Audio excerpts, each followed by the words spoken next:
What you got there? Oh, list for Santa. Oh, nice. What'd you ask for? Well, the Bruins are obviously great, so just like a couple essentials. Like what? Just stuff to improve the team. Nothing crazy, because obviously we're like super good. Okay, so what did you ask for? Bro, it's not important. I just have a couple little things because the Bruins are like really good, so it's not like any big stuff. Dude, just let me see the list.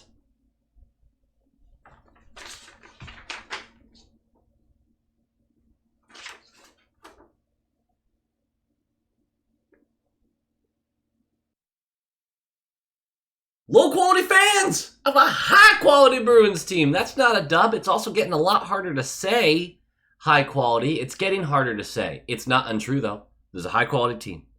That's how that works. I am hungover by a lot. I told you guys that I had my closest friend's birthday party last night, and we really got into it. Me and him had a great time. Some people are upset, but it's fine. It's fine. No, we had a good time, and I'm feeling it this morning. 30 years old, it starts to creep up on you that you can't do what you used to do. Hey, guys, the Bruins might be a little broken. We just played the Wild and lost to the Wild. And you know what? For like 12 minutes, the Bruins played hockey. For like the beginning 12 minutes, and then I don't know what the rest of it was. But breaks can be fixed. Broken things can be fixed depending on the object. We're like a broken bone, right? We're a bone that broke. And you can fix a bone, and it can come back stronger than before depending on the age of the bone. This metaphor is not perfect. This team is not perfect, and we're going through it right now. So this video is going to be much more about a snapshot where we currently are with the team, not just doomsay and all that kind of stuff, but literally where we are. But I do want to mention a couple things about this game, because we can't do the full breakdown. You've seen the highlights. It's Christmas Eve. I have to be somewhere in a couple hours hungover. It's great. Everything's great. But there's a couple things that really stuck out to me. The first one being Ian Mitchell is becoming straight up unplayable at this point. I mean that. It is a disaster when he's on the ice. Now, our third pair, until we are fully healthy, and even then I'm not super sure, but our third pair has been bad, like all year. This was awful. And Wotherspoon, who has some high moments and some low moments, horrid in this game as well. The Bruins, overall, really bad. Carlo had a couple moments, especially that second goal, where he just allows Foligno, was it even Foligno? God, I can't even remember who it was at this point, to go right by him for a tap-in. Third goal. That was the third goal. I don't get it. The whole defensive structure, the goals that we allowed. Now, Olmark made some huge saves, but the goals we allowed, the Kaprizov from the slot, where Geeky chases Kaprizov, leaves Goligoski all alone on the dot, on the left dot, to chase Kaprizov, and then stops covering him. So the pass gets to Goligoski, who's all alone to do whatever he wants with it, and yet Kaprizov, who's in the middle of four bodies in the dead center of the slot, but isn't covered at all, who Geeky left to go cover, Easy pass to him from the slot, gets to beat Olmark. One of the easiest goals he'll ever have against this Bruins franchise, hopefully. My God. What was that? Carlo allowing, I'm pretty sure it was Foligno, to just step in front of him. Literally, he's standing right there, and Foligno just goes right in front of him for a well-timed pass for a tap-in. Like, you're just allowing it. That's not playing at all. You're just standing there allowing it. I have no idea. Did you not know the guy was there? And is that any sort of excuse? Oh, you might notice that the wall is only one name on it. That's to prove a point. We'll be getting to that. The defensive lapses. Now look, they could have scored 6. Olmark was actually really good, I thought. But the defensive lapses are so horrendous. They're massive. And it's not like we allow them all game, because for a lot of the game, especially when a team sets up on us, I know it's frustrating to watch them like continue to pepper the net, and we play a collapsed zone, like that's how we play defense. It's usually really good. Our transition defense, not that good. But lately, especially the past couple weeks, That structural defense is falling apart. And I have no clue. It's always a play where you go, how do you forget that? I'm so confused as to what is happening with the focus for this team. And it is a focus issue. Those 2 goals that I've highlighted, Geeky leaves a man wide open on the dot to go chase their superstar, who he's in front of, and then just turns to watch the puck go to Goligoski and not do anything about it. Kaprizov just takes 2 more strides forward, gets a wide open chance for the slot, which of course he buries. And then Carlo just stands there and allows Foligno to step in front of him with no physical contact and for a tap-in goal. But there's no excuse for that at all. I don't understand. And I'm ranting too much about one of my points. Other game notes. The offense is so stagnant, it hurts. We know that. We're going to talk more about it. But you scored to get within 1 goal with 6 minutes and 7 seconds left. On a great play by Heinen. A really great play by Heinen. The other goal being a pasta blast or in a power play. Great. Awesome. Whatever. But you scored to get within 1 with 6 minutes left. And after that, you mustered 1 shot on net. 1 for the remaining 6 minutes. And it was a listless chuck from Pasternak on the right circle just to get a whistle in their zone. He wasn't scoring on that. He knew he wasn't scoring on that. He's like, get the puck to the net. Let's get a whistle. Let's get this set up. Call the timeout. Let's go. You mustered 1 shot on net in the final 6 minutes. What the hell, guys? I mean, that's just, frankly, not good enough, right? 6 minutes. Now, I know you only had 21 shots the whole game, or 22, whatever it ended up being. But 6 minutes, you're down by a goal. There's no fluidity, no creativity, no chemistry. There's nothing with the forwards. And yeah, you can point to the defensemen who can't make a clean, outbreaking pass to save their lives right now. But once you're in the zone, it's turnover after turnover, and it's unforced. I mean, late in the game, Heinen at one point, he's got the puck. And again, Heinen, great play to get within 1. So I'm not just shitting on him, but he's on the right wall and he's trying to pass back to the point. There's a defender between him and the point, and he just pushes it forward softly. Oh, he flubbed it. Oh man, sometimes it just doesn't matter. There's no excuse when you're doing it 14 times a game. Like, you can't always be like, man, it just kind of tosses off our sticks sometimes. Sometimes you don't get good wood on it. Okay, that excuse runs out when it's not like once in a while. When it's every time you're in the offensive zone, somebody doesn't get good wood on it. Every time. We're just giving it away over and over and over. The Bruins have become one of the easiest teams to play against over the past few weeks. Do I think this team is as bad as they're playing? No. But we are an easy game right now. That's a real thing. Is our season over? Absolutely not. We have 50 games left, and corrections can get made. But this game highlighted so much of what I feel is so wrong with this team. And before someone makes the whole, we're not physical enough, we are 5th in the league. Through this whole losing stretch, we're 5th in the league in hits. And the eye test to me backs that up. I feel like we are physical. We're slow to every loose puck, and we lose a bunch of board battles, so there's some physicality you can point to, but we are laying the body. We're not doing anything else well. Anything else. And the goaltenders' numbers are dipping because they're getting no help at all from anyone. It has been a tough stretch. So let's talk about the tough stretch rather than just the game here. I'm going to read off some stats so that you can all get a snapshot of what has really been happening the past few weeks. This is since November 19th, and I used Quant Hockey for most of these first stats, and then we'll use Natural Stat Trick in a second. But since November 19th, it is just after we had won 4 of 5, and the next game, on November 20th, we lost in overtime to the Lightning. And that kicked off this mediocre 5 weeks for us where we went 6-6-4. All right? Over the last 16, 6-6-4. That's not good. That's really, that's bad. There's been some injuries on the back end, some line shuffling, some odd decisions from Monty, but let's just focus on the numbers real quick. According to Quant Hockey, since November 19th, The Bruins have been bad everywhere.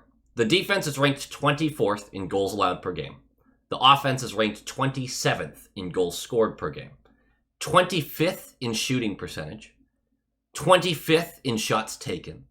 Goaltending, 14th in average save percentage.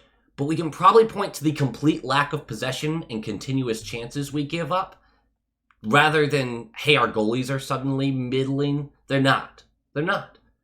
And again, I did have this note here. It's not because they're soft. It's not a lack of hitting. Like, they're hitting. 5th in the league in that stretch. All of that is concerning. All of those numbers are bad, right? But a lot of the defensive numbers can be explained by constant pressure. I think our defense is actually much better than what they've shown, right? And a lot of it also has to do with the injuries and the breakdowns and things like that. So yeah, I'm kind of willing to push back on some of this team sucks at defending their own net. I'm willing to push back on that. Especially when you look at the offense and it's a continuous one and done. When we get a shot on net, that's the whole possession. It goes back the other way every time.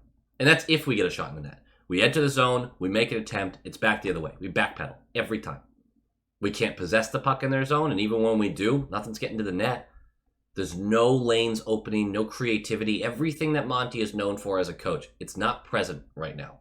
And what's even scarier about these numbers is that 27th in the league, we are 7th in the league in power play percentage through that time. Meaning we have the 7th best power play in the league since November 19th, and we have the 27th best offense in its entirety for goals scored per game. The 5-on-5 scoring is non-existent. It's so bad. And it doesn't help that the penalty kill has been not great either during that stretch, 18th in the league, and we take too many penalties. But really, when you look at this team, it's an offensive issue, I think. Because I think a lot of that stuff defensively gets solved when you just get a little bit healthier, a little more consistency on the back end. You kick out Ian Mitchell, things like that. But when you look offensively and you start to get into advanced analytics, the expected goals for percentage for basically all of our lines is negative. It's bad. Pretty much all of them are getting outplayed in some way, shape, or form. Not every single line, but the large majority of them. And our shot creation is so bad. And it's not even just that. When you do create chances, you're not finishing on them. According to Natural Stat Trick, we are 20th in the league during that stretch in high danger chances created, right? That's not good. What's even worse is that we are 25th in high danger shooting percentage. So even when you're creating those high danger chances, which is rare, you're not scoring on them because you have no finish. Even if we were able to create, I don't know, say we were 10th in the league. If your finishing sucks, it doesn't matter. It really doesn't. Now, are any of you surprised by any of those numbers? Absolutely not. Sometimes the eye test and the advanced analytics link up really well.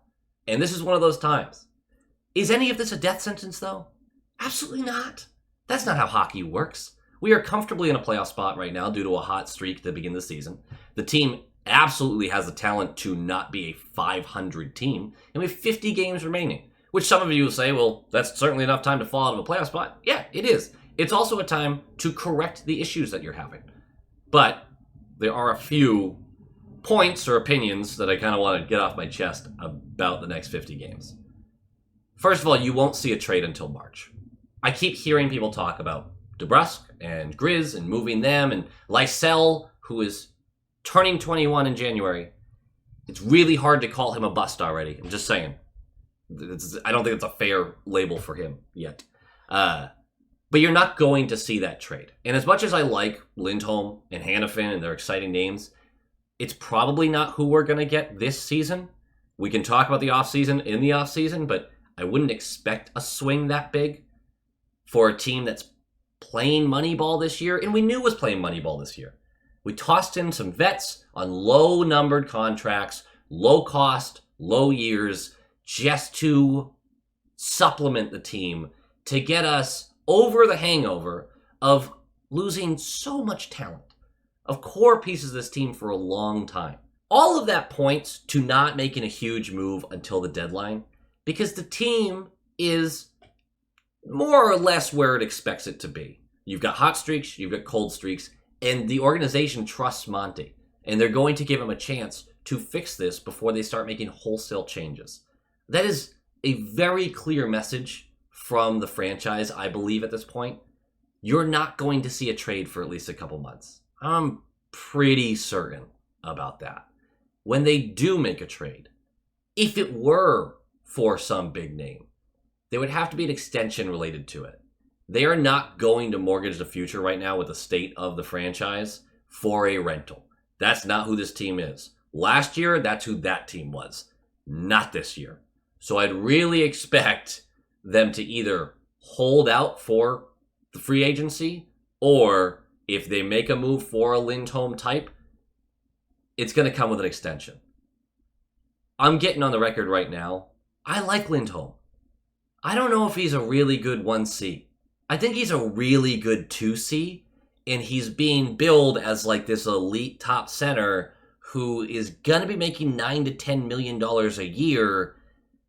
I think there's going to be buyer's remorse on that one. He is not the guy I think everyone thinks he is. Not everyone, that a lot of people do. Again, great player. True 1C, not so sure about that. Does he make this team better? Absolutely. $9 million better? I don't think so. The reason only Merkulov is on the wall is because call-ups are a must at this point. Patra's not going to be back for a little while. The roster freeze is currently happening. Words. So, you can't call anyone up until, I believe, after the Buffalo game on the 27th. I think the 28th or the 29th is when it actually ends. Merkulov is a must call up at this point. He was really good last year. He's top 10 right now in points in the AHL, albeit a couple extra games played for him, but he's almost at a point per game. You need to raise the level of internal competition, and Merkulov is not a defensive stud, but he's been very impressive offensively, and he's been working with that coaching staff, and they're pretty happy with the progress he's made. Feels like he's buying into the system. So your new lines after that Buffalo game, in my opinion, should be Heinen, Zacha, Pasta, which is, whatever. Marchand, Coyle, Freddie. You're tossing Freddie back up in the top 6 because Coyle, Freddie just works. I know Freddie isn't a top 6 guy. Neither is Coyle. Neither is Heinen. We're still 3 guys short. That's a different conversation.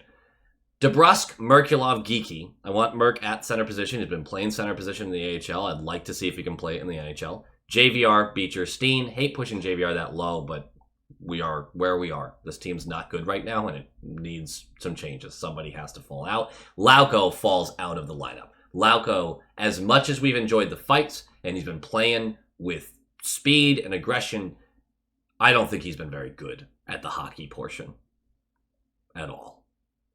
Defensively, there's no help coming. There's no help coming. But Lohrei has looked like a true top 4 NHL defenseman and getting better every shift.